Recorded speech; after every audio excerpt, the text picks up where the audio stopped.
Shaktala dude. Who's next? Camden. I wanted to look at it. I don't even know anything about the Odyssey. I heard when I first heard about this, I was like, "Oh, there's another movie I will not see." Oh, cool, a movie I won't see. Cool. What's up, man? I'm mute. Hey, Jay. Mm.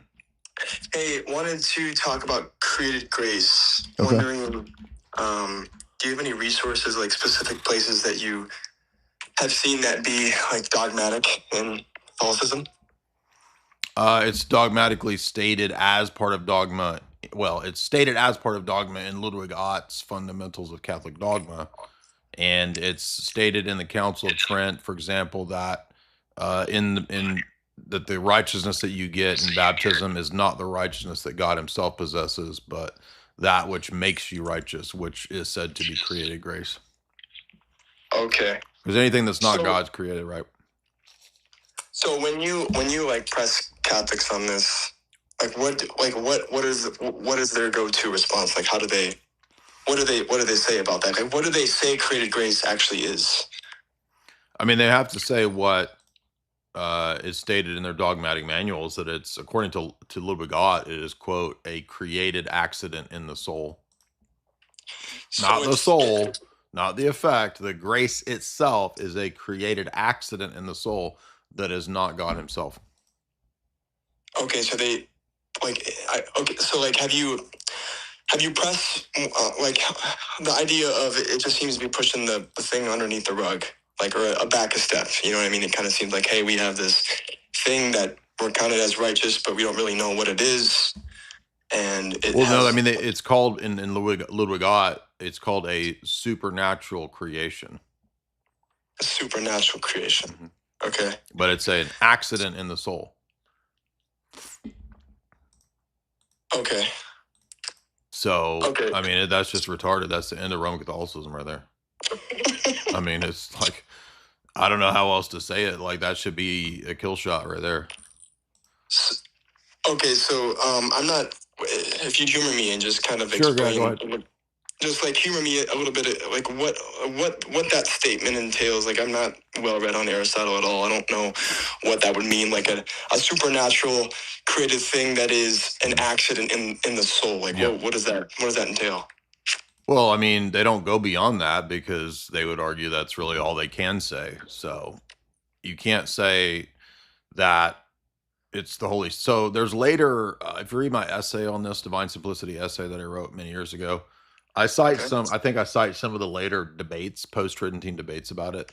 So there were some debates like, well, is it the Holy Spirit? And they say, no, you can't say it's the Holy Spirit because the Holy Spirit's uncreated. So if it's a thing that's not God and not God's righteousness, it has to be created. There's nothing that's half created or half God. There's only uncreated and created things. Yeah. So like, okay, so I know that, Paul Moss sure seems to take issue with that. From my reading of the triads a few weeks back. I'm wondering. Yeah, you also the book to read on this though is the dialogue with a Barlaamite, the one that's like 90 pages. I heard I was supposed to read that second, so I just haven't got to yet. But, yeah, it will deal with all that. Okay, so like, I'm sure there's all these all the Catholics that try to deal with this problem. Like, have you read like their responses to this?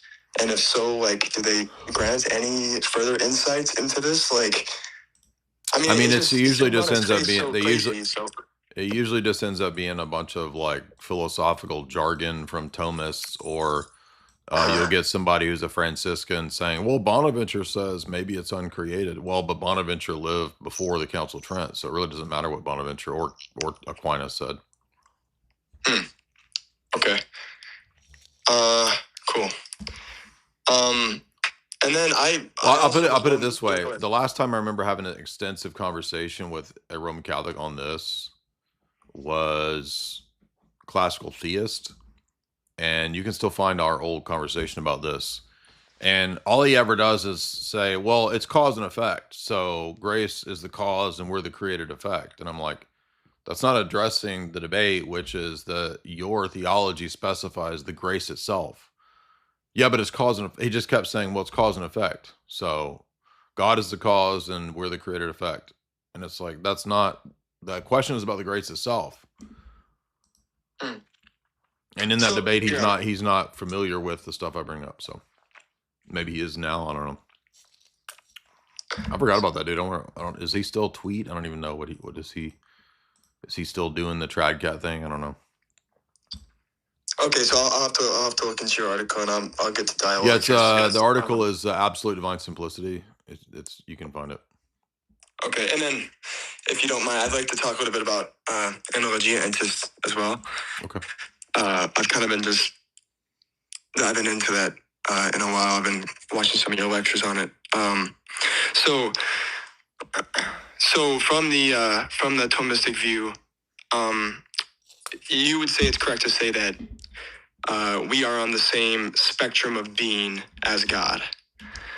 No. Right, like God is from the Thomistic view, God's at like the very end of the spectrum. And in their view, yes, yeah. Yeah, right. From the Thomistic view. So in that sense, Aquinas would be saying like, hey, we're able to reason up towards and understand this being of God more and more through creation.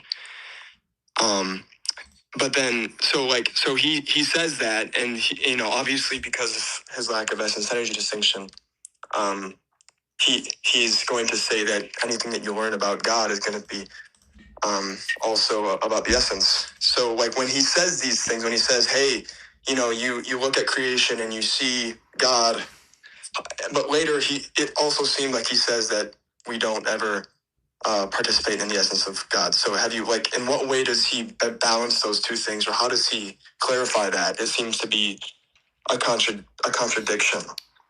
Yeah, he just assumes the basic Aristotelian principles of causation. If you get the giant Whipple, Whippel, that's like one of the classic Thomistic manuals on all this philosophy and metaphysics. He lists 3 things that are the Thomistic basis for this analogy. One of the principles is the Aristotelian idea that every effect bears some similarity to the cause, which again is kind of just assuming, well, how do we know that though? Right. So that's a huge metaphysical causal assumption. But I mean, these guys operate on the principle that, well, yeah, but that's just a given. That's just what metaphysics tells us. So they're not really in a school or a position where they're willing to even question, well, how do we know that that is the case? That's later philosophy, post-enlightenment. So they have the assumption that every effect bears a similarity to the cause, therefore the created order has some analogical, predicates that are similar to its source, which is God, the first cause. And then there's another one, it bears a similarity because of the divine ideas. So everything that exists is created based on the archetypes in the divine essence, which again is a whole another set of problems because the divine essence is absolutely necessary. Sure. God also has the exemplars are in the essence. And God also has knowledge of all of the things he didn't create and all the other possible worlds he didn't create. So if God's pure act with no potentia, then all of those other things should also be reality. So it seems like it would lead to like multiverse or whatever. But beyond that, it's like, well, how do we know? But what is the similarity between an uncreated, absolutely simple essence and the created effects? It's like, it's usually cashed out as opposites, especially in Greek philosophy. So it kind of ignores the elephant in the room, which is, well, how is that in any way similar? If God is absolutely simple, outside of time and space, he's not made of parts, he's, like we say, non-composite, he is non-physical, et cetera, et cetera. He's eternal, unchanging. Then what in any of that is at all similar to created things, which are the opposite? Created things are temporal, they are changing, they are many, they are composite, they exist in a state of potentiality. So it's hard to understand what the similarity would even be other than to just say there is one. So from our view, we would say, well, like. By the way, there's a third category, but I don't remember off the top of my head what the third category is. Okay, so from our view, we would say that we have like we reason like what Basil says in letter 234, that we do reason towards the energies, or that that creation is. So we learn about. For us, for example, the analogia, if we were to speak this way, it would be to the energies or the operations, which are not the same as the divine essence. So there would be no analogy to the essence. This is why it's very bizarre when Roman Catholics speak of analogia entis, and then they reduce every attribute and predicate to the divine essence, especially, the Thomists. So for us, that's like, well, then it doesn't really make sense that you also believe in via negativa, apophatic theology, because that's a theology of negation. So if you have a theology of negation, how are you turning around and then doing positive predication of the divine essence by saying that God's foreknowledge, God's love, God's mercy are absolutely isomorphically identical to the absolutely simple essence? It just cancels out the whole thing, because now there's no actual real distinction between the attributes. They're all kind of jumbled up, and the distinction is only mental, notional, or in our minds. So they're not really distinct. Yeah. So creating is the same thing as destroying. So, and then from that view, I also understood, Thomas would also say that our experience of God, or like the experience of like God's love, comes to us in that same like natural knowledge way as the rest of the created order. And I feel like I've heard people make that argument, that the idea that there's no like qualitative difference between like natural knowledge and like knowledge of and from God. Yeah, I made this argument. It's like, so he wants to have the two-tiered nature grace idea. Revelation is, supernatural, it's grace. Knowledge that comes from, the natural realm is natural knowledge. But it's like, but you say that both of them are just created effects. So that cancels out the two-tier thing, because all you're ever getting is created effects. Sure. And by the way, if all you're ever getting is created effects, how do you know the difference between the created effect of God's love and the created effects of God's wrath? It'd all be the same. So it's an equalizer. Sure. Well, it seems to devolve in I guess, nominalism, huh? I think you could make that argument. And I made an argument. I had an essay I wrote a long time ago arguing that really David Hume and his empiricism and nominalism is just the next step in that direction of Thomistic empiricism, because if you think about Thomas's anthropology, he says there's nothing in the intellect that's not first in the senses. And if you begin your whole philosophy and your epistemology with that, then there's a host of problems. For example, it's called the peripatetic axiom. Well, the peripatetic axiom is not in the senses, so it also can't be in the intellect. Okay, cool. Does Bradshaw's book Aristotle East and West talk a lot about this, or is there? It overlaps with. Some of these are my own personal critiques, but many of these critiques do overlap with a lot of Bradshaw's. Okay. Cool. I would say also, though, beyond just Aristotle East and West, which is absolutely a necessary read, you'll notice, especially in the first few chapters, that he makes some of those same critiques that I just made about, the way that the Greeks cashed out opposition between the first cause and everything that's not the first cause. It would negate the possibility of analogy, because they're cashed out as opposites. And how is there an analogy between things that are opposites, right? So, and then he goes into critiquing the Neoplatonic side of it, which the Roman Catholic Church, even I would argue very clearly, like their definition of simplicity is 100% straight out of Plotinus, and it's the same because Augustine has this definition of simplicity straight from Plotinus, and he argues in that book that it's not the definition that the Cappadocians took for what divine simplicity is. That's why we have two different Trinitarian models. Yeah. Okay. Cool. Do you think that I can Oh, I forgot to tell you. The other Bradshaw book is the collection of the essays on the energies. That's just, I got that one too. That's just as important as Aristotle East and West. Should I read that one first? Or no?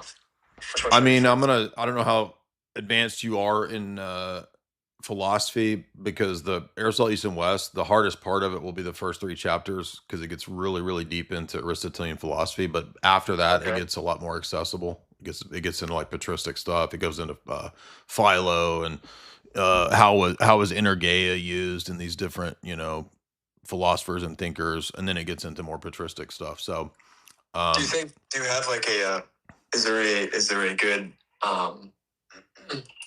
is there a good book that is able to touch on some of the core pieces that you think would be fundamental in understanding this book regarding Aristotle, or do I just need to like put my boots on and like dive into the metaphysics and stuff? I mean, there's a good book by Ackerell on the basics of Aristotelian philosophy, Ackerill. But also my buddy Lewis, some years back, he read the Ackerell book and then did a podcast summary of it, which is on my. So if you want to skip reading it, you can listen to Lewis's summary to get the basics of Aristotelian metaphysics. Then that would probably help you a lot with the first few chapters of Bradshaw's Aristotle East and West. You said J.L. Ackerill's Aristotle the Philosopher. Is that what you're talking about? I think that's it. Yeah, it's a short book. And then cool. And then the podcast that you mentioned from. Let me see if I can find it, because I don't remember what it's titled. Is that what you're talking about? Let me try.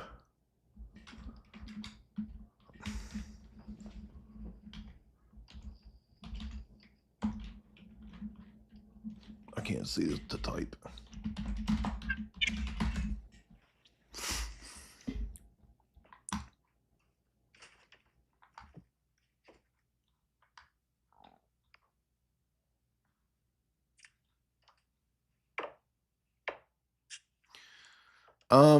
I can't find that podcast, but I also have on if you go to my main page, you could listen to the lectures that go through John Damascus's on the Orthodox faith at the bottom, because we walk through that entire book, and it also is dealing with all the same stuff. John Damascus's work, you think would be able to help prepare me for Aristotle East and West? Sure. It would be easier than reading Bradshaw. Cool. We also have some videos with Bradshaw where we interviewed him. Yeah, I mean, I've watched that like 10 times. Okay. Let me see if I can find this one by Lewis, because it's really good.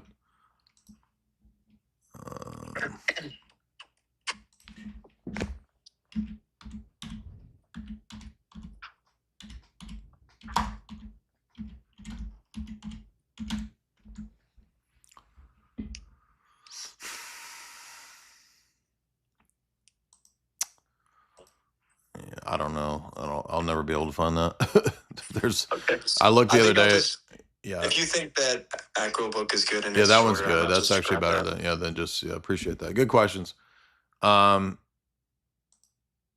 looked the other day. There's 2,000 uploads to my Spreaker. So there's 2,000 podcasts, which is kind of crazy.